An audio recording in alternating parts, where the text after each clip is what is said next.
Hello, I'm Herrick Kimball, author of the Planet Whiz Bang idea book for gardeners. And I have an idea for you today that's not in the book because I came up with it after I wrote the book. The idea is, very simply, what you see in front of you here, garden totes made from plastic pails. Small garden tote, large garden tote. And these are durable, they're inexpensive, they are incredibly practical, and they're easy to make. There are holes all around the perimeter here, the sides I should say, and holes in the bottom. So there's good drainage and good aeration. The same is true with the larger version, not as many holes, but enough holes that there's drainage and aeration. And this particular tote, pail, has my potatoes in it. It's February, so we store the potatoes in these, and we store them in these down in the basement. And I can leave them right in these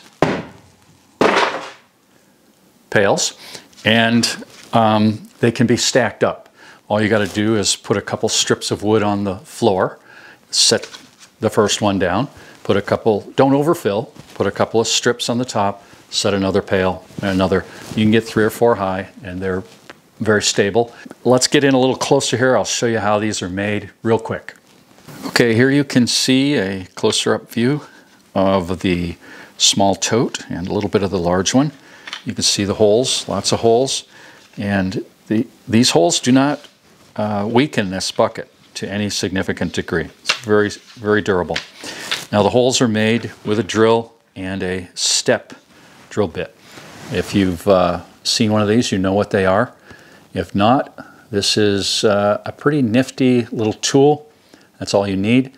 This is an Irwin Unibit. It's an expensive version of this tool. You don't need one this expensive to make these holes. You can get inexpensive ones on Amazon. I'll put an affiliate link below.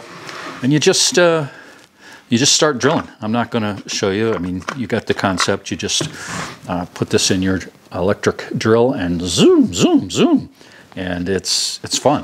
In fact, you can really get carried away. This is 7/8. Goes up to a 7/8 inch diameter, and this one was smaller. This is probably a 3/4 diameter. Either way, that's the whole idea. You get this unibit or a step bit, and have at it. And there you go. There's an idea, and I hope you'll put it to good use because I'm sure you'll enjoy having these totes.